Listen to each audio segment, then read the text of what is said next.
Joining us now is the Government House Leader, Karina Gould. She's also the Liberal MP for the riding of Burlington in Ontario. Ms. Gould, thank you for being here. Thanks for having me.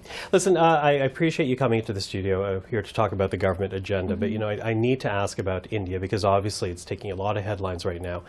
In particular, I want to get your reaction to what we heard from the Conservative leader, Pierre Poilievre, because when asked whether or not the statement made by the Prime Minister yesterday would change Canada-India relations, he essentially says he needs more facts, he needs more information. What we got was a statement, not much detail. What do you say to that?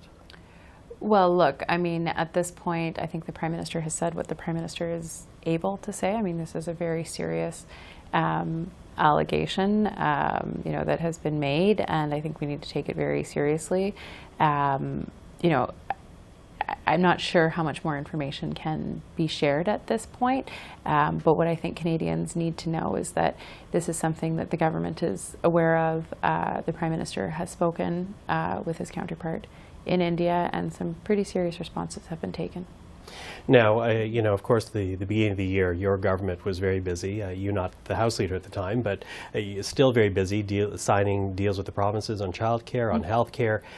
But all the attention was taken away from that because of the foreign interference story vis-a-vis China. Are you worried right now, while your priorities going into the session is affordability as well as public safety, do you think that's going to be overshadowed by this India story?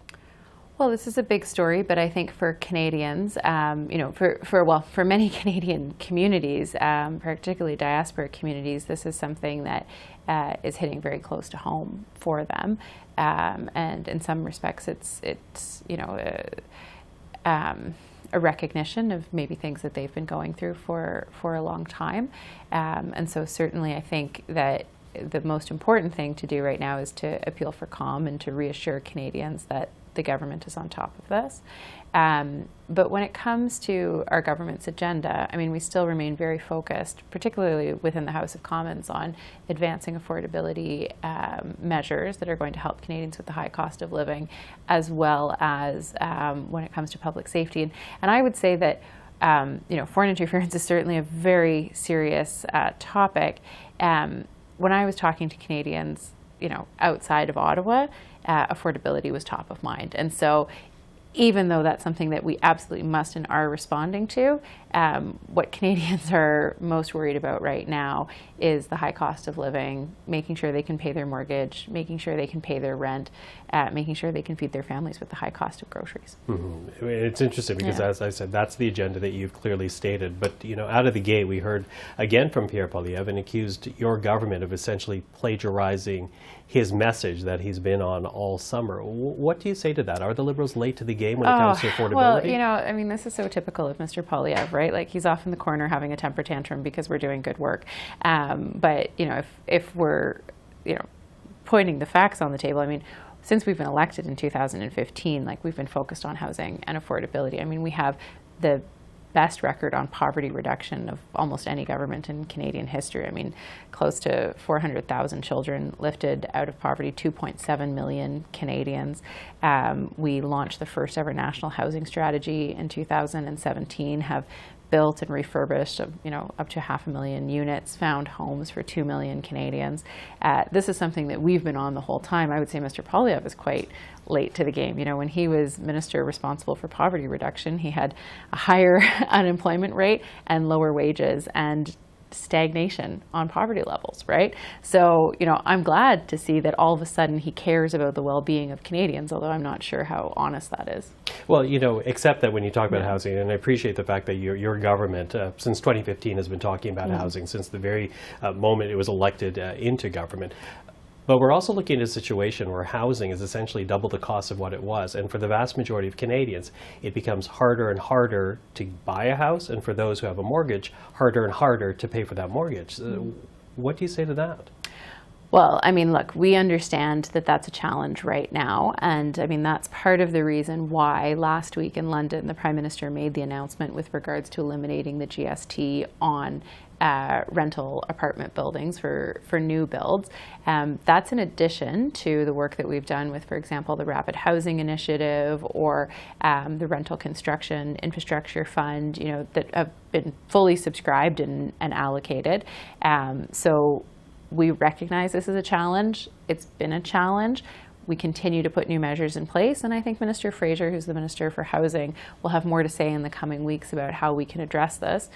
Of course, rising interest rates have a real impact on Canadians, and we're seeing that with mortgages right now. That's the Bank of Canada that makes those decisions, trying to rein in inflation. You know, we've seen inflation reduce, slight increase today, but we want to continue to put measures forward that are really going to tackle the inflation challenges. Okay, so what measures can we look forward to? Just because, you know, I appreciate the fact that your government makes the argument that you've created a national child care program. You have begun a national dental care program. You're going to introduce legislation on a national pharmacare program. And while that will help a number of Canadians, it's not going to help every Canadian because not every Canadian will qualify for that. Is there broader relief coming across the board for everyone right now? Well, so we did bring in the grocery rebate, which again helped targeted 11 million Canadians. I mean, we do believe very strongly that we need to give help to those who need it most. You know, we don't want to be in a situation where if, you know, you give X amount of dollars to every Canadian, then you're adding to the inflationary pressures. That's why having targeted relief is really important, because what happens then is those folks that receive that assistance, they spend it on needs, right? Not on extras. And so it's important not to add to the inflationary pressure. Childcare is an incredible example of like just huge amounts of money that parents are saving. I mean, in Ontario, it could be almost $6,000 a year that parents are saving. So, you know, we've put real measures on the table, and the really nice thing about childcare is that it doesn't put additional pressure on the housing market, because those families are generally already housed. And it also contributes to economic growth. I mean, we saw between April 2022 and April 2023, over 100,000 women join the workforce in Ontario. So, you know, these are real measures that are having a real impact. It doesn't mean there's not more to do, and that we need to, you know, continue to look to see how we're going to support Canadians during a difficult economic time. But, you know, we've been there for Canadians, and we're going to keep bringing forward measures that are going to make a difference. Okay, well, certainly Canadians are watching. Ms. Gould, thank you very much for the time. Thanks for having me.